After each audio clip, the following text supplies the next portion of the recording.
तो जो पिछले कुछ घंटे हैं वो WWE फैंस के बहुत अच्छे बीत रहे हैं, क्योंकि जॉन सीना की रिटर्न के कुछ दिन पहले रूमर्स आए थे और अभी फिलहाल कुछ रूमर्स ऐसे आ रहे हैं कि समर स्लैम के अंदर होने वाला है main event match Cena versus Roman के बीच। लेकिन एक और गुड न्यूज़ के साथ मैं आ गया हूँ। आई नो थोड़ा डाइजेस्ट करना मुश्किल है, लेकिन भाई पचाना तो पड़ेगा ही, क्योंकि अब ब्रॉक लेसनर भी एक बार फिर आ सकते हैं WWE के अंदर वापस। और ब्रॉक लेसनर की WWE रिटर्न का जो हिंट है वो मैं नहीं दे रहा हूँ, बल्कि खुद दिया है पॉल हेमन ने, और उन्होंने कुछ बड़ी बातें लीक कर दी हैं कि पॉसिबली कब होने वाली है लेसनर की रिटर्न, और उसके बारे में हम लोग इस वीडियो के अंदर डिस्कस करने वाले हैं। साथ ही में क्रिस जेरिको ने भी एक अपनी लाइफ का खतरनाक इंसिडेंट रिवील की है, जहां पर अबू धाबी में उन्हें 24 घंटे के अंदर मारने की धमकी दे डाली थी। साथ ही में हमारे ट्राइबल चीफ रोमन रेंज ने भी कंपेयर की है उनकी यूनिवर्सल टाइटल रेन को ब्रॉक लेसनर की यूनिवर्सल टाइटल रेन के साथ, और भाई उनके अकॉर्डिंग कौन बेहतर है इस पूरी टाइटल रेन में। और समर स्लैम 2021 को लेकर भी कल एक बहुत ही बड़ी हो सकती है अनाउंसमेंट। ये कुछ बातें जो कि हम करेंगे इस वीडियो में डिस्कस।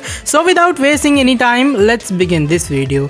तो वीडियो को शुरू करते हैं सबसे पहली अपडेट के साथ में, जो कि इस बार हमारे tribal chief head of the table Roman Reigns के बारे में जुड़ी है। और रोमन रेंज ने भी रिसेंटली कंपेयर कर दी है उनके यूनिवर्सल टाइटल रेन को ब्रॉक लेसनर की यूनिवर्सल चैंपियनशिप टाइटल रेन के साथ। वैसे अगर अभी फिलहाल मैं यूनिवर्सल टाइटल की लॉन्गेस्ट रेन की बात करूं तो वो ब्रॉक लेसनर के हाथ में ही उस चीज का रिकॉर्ड। धीरे धीरे करके रोमन ऊपर तो जा रहे हैं और काफी चांसेस भी जिस हिसाब से भी फिलहाल उनकी बुकिंग चल रही है कि वो इस टाइटल को हमें रिकॉर्ड को तोड़ते हुए नजर आएंगे। लेकिन भाई रोमन होता क्या है, वो WWE के इंडिया वाले शो पर हमें आते हुए नजर आते हैं। एंड यहाँ पर बात करते हैं उनकी यूनिवर्सल टाइटल रेन और ब्रॉक की यूनिवर्सल टाइटल रेन के बारे में। रोमन कहते हैं यहाँ पर मुझे ऐसा लगता है कि जो यूनिवर्सल चैंपियनशिप को असली नक्शे पर लाने का जो काम है वो मैंने की है। वो अलग बात है ये टाइटल आज से कुछ साल पहले WWE के अंदर आ गई थी, वो डेब्यू हो गई थी, लेकिन हर बंदा इस टाइटल को अपने हाथ में लेके स्ट्रगल कर रहा था। किसी बंदे को इंजरी हो जा रही थी, किसी बंदे को फैंस पसंद कर नहीं रहे थे। इनफैक्ट इस टाइटल को भी बहुत लोगों ने नापसंद किया था। वो अलग बात है, ब्रॉक लेसनर एक अलग इंसान है, उसने इस टाइटल को बहुत लंबे समय तक अपने पास रखा, लेकिन फिर भी वो यूनिवर्सल टाइटल रेन को उतना ज्यादा प्रेस्टिजियस बना नहीं पाया जितना WWE फैंस चाहते थे कि ब्रॉक बना पाए, क्योंकि ब्रॉक लेसनर WWE के अंदर एक एक्टिव सुपरस्टार नहीं था। और आजकल के जो हार्डकोर WWE के डेडिकेटेड फैंस है वो ये चाहते कि उनका जो चैंपियन हो वो एक एक्टिव सुपरस्टार रहे, इसलिए ब्रॉक ज्यादा कुछ इंपैक्ट डाल नहीं पाया पूरी यूनिवर्सल टाइटल रेन के अंदर। लेकिन जब से मैं आया कंपनी के अंदर, पहले मैंने इस टाइटल को संभाला जरूर था, लेकिन उतने अच्छे तरीके से नहीं, लेकिन अब 30 हफ्ते से ज्यादा होने को आए हैं और ये जो यूनिवर्सल टाइटल रेन है सिर्फ इतने छोटे टाइम में ही मैंने इतनी ज्यादा प्रेस्टिजियस बना दी है कि हर बंदा इस टाइटल के पीछे पड़ गया है। वैसे यहाँ पर रोमन का कहना सही भी है, क्योंकि भाई अब हर बंदा जो है वो रोमन से फेस करना चाहता है यूनिवर्सल टाइटल के लिए, चाहे वो जॉन सीना हो, चाहे वो एडम कोलो, चाहे सेथ रॉलिंस हो, चाहे सिजारो, ड्रू मैकिंटायर, भाई बहुत सारे नाम है जो कि रोमन के पीछे पड़ गए हाथ धोकर इस यूनिवर्सल टाइटल रेन के लिए। आपके हिसाब से कौन सा ज्यादा बंदा मोस्ट इंपॉर्टेंट है अभी फिलहाल यूनिवर्सल टाइटल के प्रेस्टिजियस होने के कारण? क्या वो रोमन रेंज की टाइटल रेन है या फिर ब्रॉक लेसनर का थोड़ा ज्यादा बड़ा हाथ है रोमन रेंज की टाइटल रेन से? अपना जो ओपिनियन है वो आप लोग कमेंट सेक्शन के अंदर शेयर कर सकते हो। लेकिन अब हम लोग बढ़ लेते हैं आज की हमारी नेक्स्ट अपडेट की तरफ, और इस बारे जुड़ी है Y2J क्रिस जेरिको के बारे में। और क्रिस जेरिको ने रिसेंटली अपने पॉडकास्ट के ऊपर आके एक हॉरिफिक इंसिडेंट रिवील की है, जब वो अबू धाबी के अंदर गए थे WWE टूर में और उनको दे दी गई थी 24 घंटे के अंदर जान से मारने की धमकी। यहाँ पर जेरिको स्टार्टिंग से एकदम कहानी बताते, वो कहते हैं मेरी दुनिया की या फिर कह लो मेरी पूरी जिंदगी की सबसे ज्यादा डरावनी वो वाली रात थी। होता क्या, हम लोग अबू धाबी के अंदर, आई थिंक जहाँ तक मुझे टाइम याद है वो 2012 का था, हम लोग जाते हैं क्लब के अंदर, मेरे साथ जैक होता है यानी कि जैक स्वैगर होते हैं, साथ में प्रीमो एपिको और भी काफी सारे सुपरस्टार्स होते हैं, माइक चिहोदो होते हैं जो कि WWE के लॉन्गेस्ट टेन्योर वाले रेफरी थे। हम लोग जाते हैं साथ में क्लब के अंदर और हम लोग वहाँ पर मौज मस्ती करते हैं। लेकिन हर क्लब के अंदर, या फिर पता नहीं मेरे साथ ही ऐसा क्यों होता है, मुझे हर जगह पर एक सबसे ज्यादा बकबक या बकवास करने वाला इंसान मिल जाता है, और उस क्लब के अंदर वही इंसान था। मैं जाता हूँ अंदर और भाई वो वहाँ पर बीच में खड़े होकर बकबक करता है, ये चीज़ मुझे पसंद नहीं आती, और मैं जाता हूँ सीधा उस बंदे की कॉलर पकड़ के उसको दीवार में दे मारता हूँ, और जैसे ही मैं उसे उस क्लब से लात मार के धक्के मार के बाहर निकाल देता हूँ तो वो मुझे धमकी देता है कि भाई तूने मुझसे पंगा लेके बहुत बड़ी कर ली है गलती, क्योंकि तुझे पता नहीं मेरा बाप कौन है, वही हिंदी मूवीज वाला डायलॉग। और वो कहते हैं कि जो मेरा फादर है, मेरा जो बाप है, वो इस अबू धाबी कंट्री का उसने 27% तक जो शेयर है वो होल्ड करके रखा है, तो तुझे समझ आना चाहिए तूने किससे पंगा ले ली है। और यहाँ पर वो धमकी देता है कि भाई वो उसका कुछ परसेंटेज जो मेरे बाप की पूरी कमाई है उसमें से $7 मिलियन जो डॉलर है मैं तेरे पर लगा रहा हूँ, और जो बंदा तुझे 24 घंटे के अंदर टहला देगा यानी कि मार देगा उसको मैं ये वाले पैसे देने वाला हूँ। जेरिको बताते ये सुन के वो काफ़ी ज़्यादा घबरा गए थे और जिससे डाउन डाउन स्टेयर्स के ऊपर और क्लब से उतरते होते तब उन्हें धमकी मिलती है और सामने वाले बंदे के पास भी काफ़ी सारे उसके दोस्त होते हैं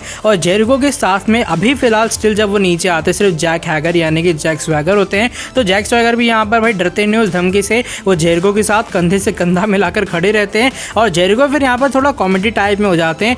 वो यहाँ पर कहते हैं कि यार $7 मिलियन तुम ज़्यादा नहीं पे कर रहे हो मुझे मारने के लिए, या फिर शायद ये अमाउंट कम है या फिर शायद ये अमाउंट एवरेज है, कोई बंदा मारने के लिए तैयार ना हो। सोचो अगर मैं यहाँ पर कोई हॉलीवुड एक्टर होता जैसे ब्रैड हो गए, ब्रैड पिट की बात कर रहे हैं वो यहाँ पर, तो क्या अगर मैं वो होता तो मुझे मारने के $70 मिलियन होते। अगर मैं कोई सड़क छाप बंदा होता तो क्या तुम मुझे मारने के $100 देते। तो यहाँ पर कुछ मजाकिया वे में यहाँ पर जेरिको इस बात को टाल तो देते हैं, लेकिन जब वो घर जाते हैं वो होटल जाते हैं तो यहाँ पर उन्हें टेंशन टाइप से हो जाती है कहीं भाई वो बंदे की धमकी सही ना हो। इसलिए वो क्या करते हैं भाई वो अपने कमरे के अंदर होटल के अंदर ही बंद रहते हैं और जैक्स वगैरह यहाँ पर कहते हैं कोई टेंशन वाली बात नहीं, सारे सिक्योरिटी का जो सिस्टम है यहाँ पर मैं वो करवा दूंगा। और उसके बाद 24 घंटे फाइनली बीत जाते। जेरिको कहते हैं कि वो 24 घंटे बिताना मेरी जिंदगी का सबसे ज़्यादा मुश्किल काम था, लेकिन 24 घंटे बाद वो रुकते नहीं है, वो एक बार फिर से क्लब जाते हैं उसी पे। और जो क्लब के बाहर बाउंसर्स खड़े होते हैं यानी कि जो बॉडीगार्ड्स खड़े होते हैं वो जेरिको से पूछते हैं भाई तो अभी तक जिंदा है, 24 घंटे हो गए। जेरिको कहते हैं हाँ भाई क्यों, मैं जिंदा तो हूँ, तुम्हारे सामने खड़ा हूँ। वो कहते हैं तो फालतू में उस बंदे की धमकी से डर तो नहीं गया था। वो हमेशा जब भी उसकी लड़ाई होती है ना इस क्लब के अंदर वो हर बंदे को यही धमकी देता है कि उसके बाप के पास आबू धाबी का 27% पूरा परसेंटेज है। ऐसा कुछ नहीं है भाई, सिर्फ उसका एक गैस स्टेशन है पास में स्ट्रीट के और सिर्फ बेफालतू की वो धमकियाँ देता है, वो इतना ज़्यादा पैसे वाला भी नहीं है। तो जेरिको इस चीज़ को सुनने के बाद थोड़ा हंस पड़ते हैं और वो कहते हैं भाई फालतू में जेरिको इतना ज़्यादा डर गए थे। और ये वो कुछ इंसिडेंट है जो कि जेरिको रिवील करते हैं जहाँ पर आबू धाबी के अंदर उनको 24 घंटे में मारने की धमकी दे दी जाती है। तो भाई ये देखो ये कुछ होता है जब वो कहते हैं कि मेरे बाप के पास इतना पैसा, तो ज़रूरी नहीं उसके बाप के पास उतने ज़्यादा पैसे ही हो।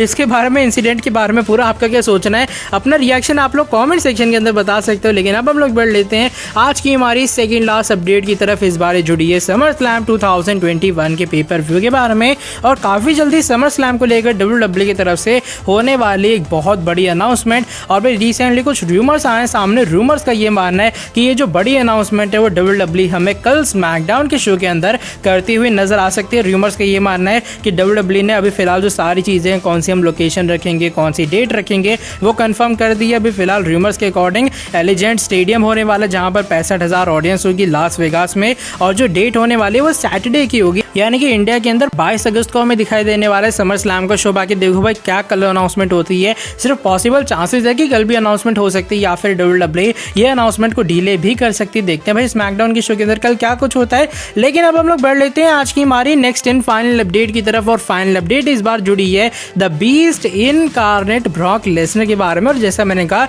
WWE फैंस के लिए जो गुड न्यूज़ का पहाड़ है वो अचानक से टूट पड़ा है और शायद इतनी सारी गुड न्यूज़ को एक साथ डाइजेस्ट करना थोड़ा मुश्किल होगा, लेकिन भाई पचा लो क्योंकि WWE फैंस के अच्छे दिन आने वाले समर स्लैम पेपर व्यू के अंदर। और भाई रिसेंटली और कोई नहीं बल्कि अपने जो पॉल है मैंने वो एक इंटरव्यू के अंदर जो कि स्पोर्ट्स टॉक के ऊपर वो देते हैं, वहाँ पर बात करते हैं वो लेसनर की रिटर्न के बारे में और वो कहते हैं कि लेसनर की रिटर्न होने वाली WWE के अंदर बहुत ही ज़्यादा जल्दी। पॉल एमन से जब पूछा जाता है कि आप तो ब्रॉक के साथ इतने लंबे टाइम तक रहे हो तो आपका क्या कहना है, लेसनर एक बार फिर से कब वापस आएंगे। पॉल एमन यहाँ पर कहते हैं अब तुमने यार कोई सही बात की ना, तुमने ये किया इंटेलिजेंट पर्सन वाला क्वेश्चन और तुम्हारे इस एफर्ट को मैं अप्रिशिएट करता हूँ क्योंकि ऐसा क्वेश्चन तुम्हें सिर्फ मुझसे ही पूछना चाहिए। लेकिन फिर भी जो मेरा आंसर है वो थोड़ा हाइपोथेटिकल होगा क्योंकि ब्रॉक लेसनर वो हमेशा करता है जो कि वो करना चाहता है। हो सकता है ब्रॉक लेसनर एक बार फिर से WWE के अंदर वापस तो आना चाहता हो, लेकिन उसका एक पर्टिकुलर टाइम है, एक पर्टिकुलर प्लेस और एक पर्टिकुलर मोमेंट चाहिए हो और मे बी उसे वो मोमेंट मिल सकता है जब लाइव इवेंट्स WWE के एक बार फिर शुरू हो जाए, एक बार फिर से हमें लाइव फैंस आते हुए नजर आए। मे बी जो स्मैकडाउन का 16 जुलाई का एपिसोड होगा ना ह्यूस्टन के अंदर, हो सकता है लेसनर वहीं पर अपनी रिटर्न कर ले या फिर हो सकता है लेसनर वहां पर भी वापस ना आए। जो भी है लेसनर जो करना चाहता है वो करेगा। मेरा मानना ये है कि लाइव इवेंट्स का ही वो इंतजार कर रहा है और काफ़ी जल्दी उसकी होने वाली है WWE के अंदर रिटर्न। तो ये कुछ बड़े हिंट है जो कि पॉल हेमन यहाँ पर देते हैं। और भाई पॉल हेमन हमेशा हवा में तुक्के तो मारते नहीं है, उन्होंने पहले सिजारो के साथ फ्यूड टीज किया था, सिजारो वर्सेस रोमन का मैच हो भी गया WWE के अंदर और मे बी उनका कहना सही भी हो सकता है। स्मैकडाउन में सोचो अगर लेसनर आ गए